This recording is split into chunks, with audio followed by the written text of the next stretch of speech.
যেসব কথা বলছিলাম একদম শুরুর দিকে অনেকটা ঠাট্টা মস্কারি মতো করেই বলছিলাম, কিন্তু সিরিয়াসলি তার পেছনে মিন করছিলাম। আমরা যখন গ্রামীণ ব্যাংক করলাম, আপত্তি উঠলো এটাকে ব্যাংক বলা যাবে কিনা, গরিব মানুষকে টাকা দেওয়া এটাকে ব্যাংক হলো নাকি, একটা ব্যাংকের অপমান করছেন আপনি, এটা একটা বড় ইস্যু হয়ে গেল। তা আমি বারে বারে জিজ্ঞেস করলাম ব্যাংক বলতে আপনারা বুঝেনটা কি, সেটা আমাকে বলেন। ওটা আর বলেন। তা বললাম যে এটাই হলো, আমরা যেটা করছি এটাই হলো প্রকৃত ব্যাংক।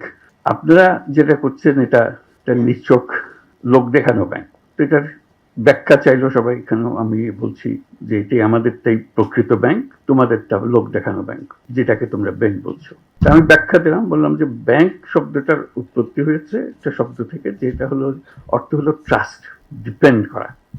তোমরা সেটা বানিয়েছো ডিস্ট্রাস্টের ভিত্তিতে, অবিশ্বাসের ভিত্তিতে। কারণ তোমার কাছ থেকে টাকা নিতে হলে তুমি কেন জামানত চাও, যে ধরে নেব যে তুমি টাকা নিয়ে পালিয়ে যাবে, সেজন্য আগে শক্ত করে তোমাকে বেঁধে নিই, জামানত দাও, জমা করো, তারপরে তোমার হাতে টাকা দেবো এবং তোমার উপর নজর রাখবো। কাজে তোমার যে শুরু, যে শব্দ থেকে ব্যাংকিং সিস্টেমের অভ্যুত্থান হলো, সেটার থেকে তুমি বিচ্যুত হয়ে গেছো।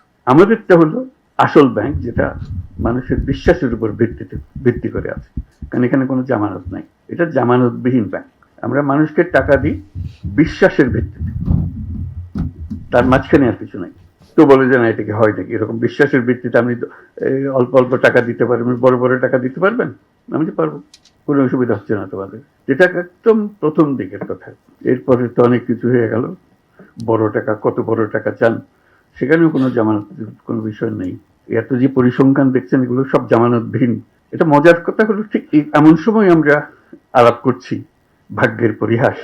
যেমন জামানতওয়ালা ব্যাংক, যারা প্রকৃত ব্যাংক বিচার করতো, বলতো, তারা আজকে হাওয়া, তারা কেউ নেই, তারা টাকা নিয়ে লোপাট, ব্যাংক শেষ।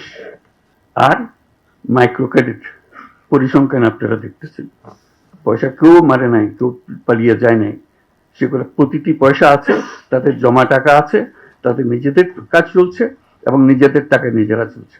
ব্যাংক কাকে বলবেন এখন আপনারা বিচার করুন, ব্যাংক কোনটা? কাজে যেটা প্রকৃত ব্যাংক সেটির দিকে আমরা নজর দিই না, আমরা কোন রকমের বুঝ দেওয়ার মধ্যে করে যাই। যেটা নকল ব্যাংক সেটা নিয়ে আমরা সব ব্যস্ত, তোলপাড় করে ফেলছি সারা দুনিয়া। এই হলো পরিহাস, যেটার প্রতি আমি বারে বারে দৃষ্টি আকর্ষণ করছিলাম। এটা ব্যাংকিং না, ব্যাংকিংটাও এইটা, প্রকৃত ব্যাংকে আসতে হবে তোমাদেরকে। এটাই হলো মানুষের ব্যাংক। মানুষ যেখানে আসতে পারে তার নিজের পরিচয়, তার টাকার পরিচয় না, সে আসে তার নিজের পরিচয়। সে নিঃস্ব একটা ব্যক্তি, সে বলছে আমি মুরগি পালতে পারবো, আমাকে কিছু টাকা দেন আমি মুরগি পালবো। তার একটা বিশ্বাস, সে বিশ্বাসের উপরে ভিত্তি করে আপনি টাকাটা দিচ্ছেন এবং তার সঙ্গে কাজের একটা কায়দা নিয়ম কানুন তৈরি করে দেন, সে সেটা অনুসরণ করে। সে বলে নাই যে আমার জমি বন্ধক দিতে হবে, আমি তো জমি নাই, শুরুতেই নাই, বন্ধক দেবো কিসে? কাজে এটা উল্লেখ করলাম এই জন্য, যেটাকে আমরা খুব হালকা ভাবে পৃথকভাবে বলছি, সেটা কিন্তু ভবিষ্যৎ, সেটাই প্রকৃত ব্যাংকিং, সেটাই হবে আগামী দিনের ব্যাংকিং, যেটাতে মানুষ নিজের পরিচয়ে কাজ করবে, নিজের বিশ্বাসের উপরে ব্যাংকিং চলবে, এই টাকা পয়সার উপরে ব্যাংকিং না। কাজে এটা হলো একটা সময়ের ব্যাপারে, আজকে ঠিক অ্যাপ্রোপ্রিয়েট সময় হলো কথাটা বুঝিয়ে বলার জন্য। রেগুলেটরি অথরিটির সৃষ্টি হলো কেন? যখন গ্রামীণ ব্যাংক শুরু হলো, প্রত্যেক এনজিও চেষ্টা করলো, এটা এত প্রসিদ্ধ হয়ে যাচ্ছে, এত নাম করছে, যেহেতু টাকা ফেরত পাচ্ছে, টাকা দিলে টাকা ফেরত পাওয়া যায়, তো সবাই চেষ্টা করলো যে আমরাও কিছু করি না কেন, আমরাও তো গরিব মানুষ নিয়ে কাজ করি। প্রত্যেক এনজিও চেষ্টা করলো যে এটা করুক, ক্রমে ক্রমে প্রসার হতে আরম্ভ করলো, ক্রমাগত ভাবে এর মধ্যে নানা রকমের নতুন নতুন জিনিস ঢোকাতে আরম্ভ করলো, নতুন আইডিয়া নিজেদের সুবিধার জন্য করতে আরম্ভ করলো। এটা ভবিষ্যতের জন্য খারাপ হবে এটা মনে করে যে এটার কোনো একটা রেগুলেটরি অথরিটি হওয়ার দরকার। আমরা বাংলাদেশ ব্যাংকের সঙ্গে যোগাযোগ করলাম, বাংলাদেশ বলছে এটা আমাদের কাজ না। অর্থ মন্ত্রণালয়ের সঙ্গে কাজ করলাম, অর্থ প্রথমে খুব গুরুত্ব দিল না, পরে বললো যে কি করতে হবে আমাদেরকে বলে। তখন আমরা বলি একটা রেগুলেটরি অথরিটি হওয়ার দরকার, কারণ যে হারে এটা বাড়ছে এটা একটা বড় রকমের সমস্যার সৃষ্টি করতে পারে। এটা নিয়ে লাভ করে বারে বারে বৈঠক হলো অর্থ মন্ত্রণালয়ে। তখন গভর্নর ছিলেন ফখরুদ্দিন সাহেব, সে ওটা সমর্থন করলো। একটা জায়গায় প্যাচ লাগলো যে আমি রেগুলেটরি অথরিটি হবে, কিন্তু এটা বাংলাদেশ ব্যাংকের অধীনে হবে না। এটাতে আমি ঘোরতর ভাবে আপত্তি দিলাম, এটা বাংলাদেশ ব্যাংকের অধীনে হতেই পারবে না। তারা ব্যাখ্যা চাইলো, রেগুলেটরি অথরিটি হতে হলে একমাত্র প্রতিষ্ঠান হলো বাংলাদেশ ব্যাংক, সেন্ট্রাল ব্যাংক। আমি একটা কথা ব্যাখ্যা করলাম, সেটা বহুবার বহু দেশে বলেছি, এখনো বলি। সেটা হলো, দেখো আমরা যদিও এটাকে ব্যাংক বলি, গ্রামীণ ব্যাংকও ব্যাংক, অন্যান্য ব্যাংকও ব্যাংক, কিন্তু জিনিস তফাৎ, ভিন্ন জিনিস, একেবারে ভিন্ন। কিরকম ভিন্ন? তা আমি উদাহরণ দিতাম, এখনো সেই উদাহরণ আবার বলবো আপনাদেরকে। আমি বললাম যে দেখেন, আমেরিকান ফুটবল ও ফুটবল, ইউরোপিয়ান ফুটবল ও ফুটবল, কিন্তু খেলা ভিন্ন। আপনি যদি আপনি যদি ইউরোপিয়ান ফুটবলের রেফারিকে নিয়ে আমেরিকান ফুটবল চালাইতে চান, ইট উইল বি ডিজাস্টার, পাগল হয়ে যাবে সবাই। আপনি বলছেন যে বাংলাদেশ ব্যাংককে দিয়ে, সেন্ট্রাল ব্যাংকে দিয়ে ক্ষুদ্র ঋণ রেগুলেট করবেন। বাংলাদেশ ব্যাংক তো ক্ষুদ্র ঋণ জানেই না, সে তো ইউরোপিয়ান ফুটবলের রেফারি, তাকে রেগুলেটরি অথরিটির দায়িত্ব দেওয়া ঠিক হবে না। বলছে আমরা পৃথকভাবে করবো। আমরা পৃথকভাবে করলে এটা বাংলাদেশ ব্যাংকের জিনিস হবে, এটাকে আপনি ভিন্ন করতে হবে। এইটা নিয়ে বহুদিন ঝগড়া হলো, তো অবশেষে রাজি করালাম, ফখরুদ্দিন রাজি হলো যে হ্যাঁ এটাকে পৃথক করা হবে, পৃথকভাবে হবে। তখন কথা উঠলো যে একজন ডেপুটি গভর্নরকে দিয়ে এটা প্রধান হবে না। আমি যে না, তাহলে আবার এটাকে নিচে নামিয়ে ফেললে গভর্নরকে এটা প্রধান হতে হবে, তাহলে এটা গুরুত্ব পাবে। ডেপুটি গভর্নরকে দিলে সে গুরুত্ব পাবে না। এটা নিয়ে আবার ঝগড়া হলো, মতবিরোধ হলো, অবশ্যই সেটারও রাজি হলো। তারপর এটা এখানে আমাদের অফিসে এরা করবে। আমি জানা তো এই অফিসে, বাংলাদেশ ব্যাংকের অফিসে এটা হতে পারবে না, এটা ভিন্ন পৃথক জায়গাতে হতে হবে। মানুষ যেন জানে তার রেগুলেটরি অথরিটি ওইটা। বাংলাদেশ ব্যাংকের সঙ্গে কনফিউজ করে ফেললে বাংলাদেশ ব্যাংকের ইনফ্লুয়েন্স আসতে থাকবে, যেই করো ওই করো, এটা ঠিক হবে না। অবশেষে সেই হলো, আজকে সেটা নতুন বিল্ডিং হলো। এটি হলো আমার শেষ বক্তব্য, যে আমি খুব খুশি হলাম যে এটা পৃথকভাবে হয়েছে, খুব সুন্দরভাবে হয়েছে। যারা পৃথকভাবে করেছে তারা বাংলাদেশ ব্যাংকের অনেক লোক ছিল, কিন্তু তারা জিনিসটা বোঝার চেষ্টা করেছে এবং সেই বোঝার প্রতি সম্মান করে তারা সেই নিয়ম কানুন গুলো করেছে। তারা যদি বাংলাদেশ ব্যাংকের অন্যান্য ব্যাংকের যে রেগুলেটরি নিয়ম কানুন এগুলো এটার উপরে যদি স্থাপন করতো, তাহলে মাইক্রো ক্রেডিট সেদিনই শেষ হয়ে যেত, ওরা আর খুঁজে পাওয়া যেত না। তারা যেহেতু এটাকে সম্মান করেছে, বোঝার চেষ্টা করেছে, সেটার নিয়ম ধরে ধরে তারা অগ্রসর হয়েছে, তার জন্য আজকে এতদূর অগ্রসর হতে পেরেছে। আমি তাদেরকে বাহবা দিচ্ছি, ধন্যবাদ দিচ্ছি। বাংলাদেশ ব্যাংকের যারা এখানে এসে কাজ করেছেন এবং এই মাইক্রো ক্রেডিট রেগুলেটরি অথরিটি এতদূর নিয়ে এসে তাদের সবাইকে অভিনন্দন জানাচ্ছি যে এই কাজটা এত দূরে নিয়ে আসে। আরেকটা ফল হলো, এই সমস্যা শুধু বাংলাদেশের না, যে দেশেই মাইক্রো ক্রেডিট হয় সে দেশেই প্রবলেম হয় রেগুলেশন, কারণ এটা সেন্ট্রাল ব্যাংকের কোনো ব্যাংকিং নিয়মের মধ্যে পড়ে না, এক্সিস্টিং ব্যাংকিং নিয়ম। তো আমি বারে বারে বলে আসছি তোমাদের এত কথা চিন্তা করার কারণে, বাংলাদেশ অলরেডি এর সমাধান দিয়ে দিয়েছে। Micro credit regulatory authority, just follow them, তাদের নিয়ম কানুন নিয়ে আসো, তোমরা সেভাবে করো। বহু দেশ সেটা অনুসরণ করেছে। তারা যেহেতু দেখছে যে এটা বড় হচ্ছে, এটাকে সামাল দিতে হবে, কাজে এটা মাইক্রো ক্রেডিট রেগুলেটরি অথরিটি শুধু যে বাংলাদেশের জন্য কাজ করেছে তা না, এটা আন্তর্জাতিকভাবে অনেক দেশের সহায়ক হয়েছে, সাহায্য করেছে যে জিনিসটা করে দেওয়ার জন্য। তো সেটার জন্য আমি অভিনন্দন জানাচ্ছি মাইক্রো ক্রেডিট রেগুলেটরি অথরিটিকে, যেটা পৃথিবীতে একটা দৃষ্টান্ত স্থাপন করার জন্য, একটা অধ্যায় সৃষ্টি করার জন্য। মাইক্রো ক্রেডিটের যে কন্টিনিউয়াম যেভাবে এটা চলছে, তার মধ্যে মাইক্রো ক্রেডিট রেগুলেটরি অথরিটির একটা বিরাট অধ্যায়। এটা ছোটখাটো জিনিস না। কাজে এই সম্মান, এই ঐতিহাসিক গুরুত্ব আমরা তাদেরকে দেব, অবশ্য পৃথিবী দেবে, দেশ দেবে, যে গুরুত্বপূর্ণ ভূমিকা তারা পালন করেছে এবং সুন্দরভাবে পালন করেছে। সেই জন্য আমরা তাদেরকে ভাবা দিচ্ছি এত সুন্দর করে পালন করে। এটা সহজ জগৎ নয়, এটা নিশ্চিত করে বলতে পারি এটা সহজ জগৎ নয়, কিন্তু তারা এই জগৎকে অত্যন্ত সুন্দরভাবে পরিচালনা করেছে এবং করছে। ভবিষ্যতে আশা করি আরো সুন্দরভাবে এটাকে পরিচালনা করবে। অনেকগুলো বিষয় আছে, আমি মাঝে মাঝে কথাগুলো বলেছি, আজকেও আবার বলির সুযোগ পেয়েছি। এখন আমরা এমন স্তরে এসেছি, মাইক্রো ক্রেডিটের যেটা পরিসংখ্যান এখানে দেওয়া আছে, আর নতুন চিন্তা করতে হবে। এখানে মাইক্রো ক্রেডিট ব্যাংক স্থাপন, এটা এখন এনজিও, কাজে এনজিও থেকে উত্তরণ হতে হবে। এনজিও পর্যায়ে রয়ে গেলে এটা ঠিক আবার ওই ব্যাংকিং মেজাজে আসবে না। মেজাজে আসতে হলে তাকে ব্যাংক হতে হবে। এই মাইক্রো ক্রেডিট ব্যাংক নামে একটা আইন করতে হবে, যেটা আইনের কথা আভাসিক নিয়ে আমরা পাচ্ছি এখানে। এটা পরিষ্কারভাবে এটা নতুন একটা ব্যাংক হতে হবে, নতুন একটা আইনে। সেটা regulatory authority, micro credit regulatory authority হতে পারে, ভিন্ন অথরিটি হতে পারে, কিন্তু we need a separate banking ল।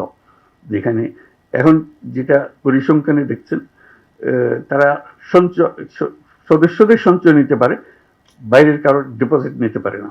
এটা একটা তার সীমাবদ্ধতা। সীমাবদ্ধতার ফলে তাকে অপরের কাছে হাত পাততে হয়, দায়বদ্ধ হতে হয়। কেন হবে? সে এত সুন্দর ব্যাংকিং করে, আরেকজনের হাতে হাত পেতে কেন করবে? সে তার মধ্যে কি অভাব আছে যেটা সমবায় ব্যাংকে ছিল, এদের কাছে নেই? সমবায় ব্যাংকে আপনারা ব্যাংক বলছেন, মাইক্রো ক্রেডিট ব্যাংকে আপনারা ব্যাংক বলবেন না, তাকে সেই অধিকার দেবেন না। কি পাস করতে হবে তাকে এটা করার জন্য? সে সবকিছু পাস করে এসছে। কাজে আমার মনে হয় এটা সময় এসছে যে এটা মাইক্রো ক্রেডিট ব্যাংক আইনে করা। এরকম একটা প্রস্তাব একটা দেশকে দিতে গিয়ে বিপদেও পড়ছি আমি, সে খুব বিপদের কথা বলি। তারা বহু বিরাট বিরাট মাইক্রো ক্রেডিট প্রোগ্রাম করেছে, সারা দেশ জুড়ে করেছে, বিশাল দেশ। ওই মাইক্রো ক্রেডিটের মধ্যে আলাদা করে রেখে দিয়েছে। তাহলে বলছি এত সুন্দর কাজ করছে, এত বড় বড় কাজ করছে, তোমরা একটা ব্যাংকিং লাইসেন্স দাও না কেন? কি অভাব তাতে? বলে যে না, একটা মাইক্রো ক্রেডিটের বাইরে ওরা পারবে না। আমি যদি দিয়ে দেখো তো একবার। তো সেটার থেকে প্রস্তাব দিলাম যে অন্তত 10টা top bank micro credit organisation যেগুলো তোমরা ইতিমধ্যে লাইসেন্স দিয়েছো মাইক্রো ক্রেডিট অপারেট করার জন্য, এগুলো বিশাল আকারে করছে, তাদেরকে পরীক্ষামূলকভাবে লাইসেন্স দাও, ব্যাংকিং লাইসেন্স দাও। তো অবশেষে তারা শুনলো, এরকম 4-5টা ব্যাংকের দিল, বিশাল বিশাল ব্যাংক হয়ে গেল সেগুলো। এত বড় হলো, তড়িৎ গতিতে সারা দেশ জুড়ে চলতে আরম্ভ করলো। আমি তাড়াতাড়ি বললাম যে তোমরা লাইসেন্স দিয়েছো, ভালো করেছো, কিন্তু একটা কথা খেয়াল করো নাই, আমি তো মাইক্রো ক্রেডিট ব্যাংক করতে বলেছিলাম, তোমরা তো একটা কনভেনশনাল ব্যাংক বানিয়ে হলো, লাইসেন্স ফুল ব্যাংকিং লাইসেন্স দিয়ে দিচ্ছ, এটা মাইক্রো ক্রেডিট ব্যাংকিং লাইসেন্স, যে এই কাজ ছাড়া সে অন্য কাজ করতে পারবে। এখন যেই মাত্র সে ব্যাংকিং লাইসেন্স পেয়েছে, বড় বড় ইনভেস্টররা এসে হাজির হয়ে গেছে, হাজির হয়ে তাদেরকে পুরো ব্যাংক বানিয়ে গেছে, এবং সারা দেশ জুড়ে এটা করতেছে।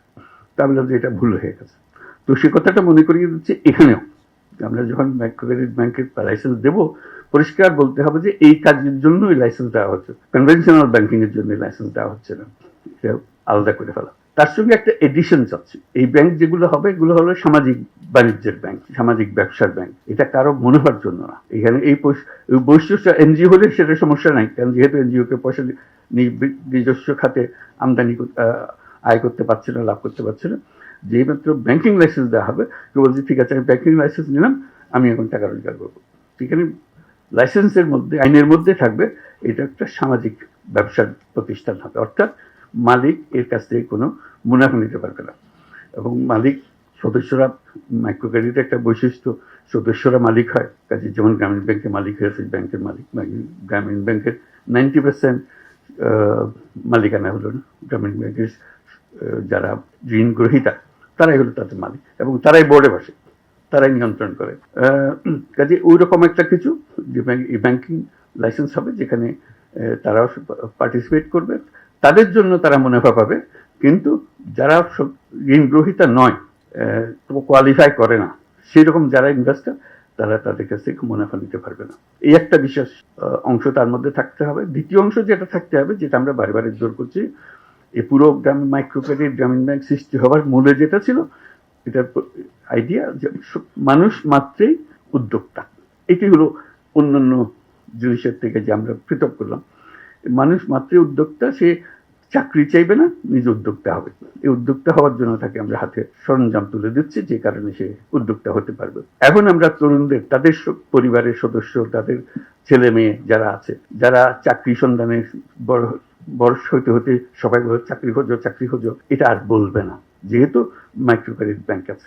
যে কোনো ছেলে, যে কোনো মেয়ে মাইক্রো ক্রেডিট ব্যাংকের কাছ থেকে বিনিয়োগ পাবে। যে সমস্ত টাকা সে, যে টাকার ইনভেস্ট করতে চায়, সেই ইনভেস্টমেন্টের টাকা ব্যাংক থেকে আসবে, বিনিয়োগ হিসেবে আসবে। ইনভেস্টমেন্ট যেটা হয় ভেঞ্চার ক্যাপিটাল জাতীয়, ভেঞ্চার ক্যাপিটাল, এগুলোরও নমুনা আমরা সৃষ্টি করেছি, দেশে বহু আছে। এটা হলো যে যে বিনিয়োগ করছে তার কাজ হলো তাকে তার কাছ থেকে লাভ নেওয়া না, ক্রমে ক্রমে একটা সুযোগ দেওয়া, যে বিনিয়োগের যে টাকা দিয়েছে সেই টাকাটা আস্তে আস্তে শোধ করে দিলে তাহলে সে পুরোপুরি মালিকানাটা পুরো হয়েছে। প্রথম দিকে সে যদি 90% মালিকানা যে বিনিয়োগ করেছে তার হয়, তার সঙ্গে শর্ত হবে যে তুমি রোজগার করে করে আমার থেকে শেয়ারগুলো কিনে নিয়ে যাবে, আমি তোমার ব্যবসা নিয়ন্ত্রণ করতে চাচ্ছি না, এটা আমার কাজ না, আমার কাজ হলো তোমাকে উঠে উপরে ওঠানো। এরকম হাজারে হাজারে তরুণ এখন সেই কাজে আছে, তারা করছে এবং ক্রমশ সম্প্রসারিত হচ্ছে। সেটা এই ব্যাংকের নজরে নিয়ে আসা, এই ইনভেস্টমেন্ট। যদি ইনভেস্টমেন্টের টাকা পায় তাহলে কোনো তরুণ আর চাকরির সন্ধানে যাবে না, যাওয়ার কোনো দরকারও নাই। তার কাছে বহু বুদ্ধি, বহু জিনিস সে করতে পারে, যেটা আগে গরিব মানুষ কেমনে টাকা শোধ দেবে, 500 টাকা লোন নিলে সে শোধ কেমনে দেবে, এটা বিরাট গবেষণার বিষয় ছিল, সমস্যার বিষয় ছিল। এখনো মনে হয় যে এই ছেলে মেয়ে তাদেরকে টাকা দিলে তারা কি সত্যি সত্যি ব্যবসা করে টাকা ফেরত দিতে পারবে, ওই সন্দেহ আবার আসছে।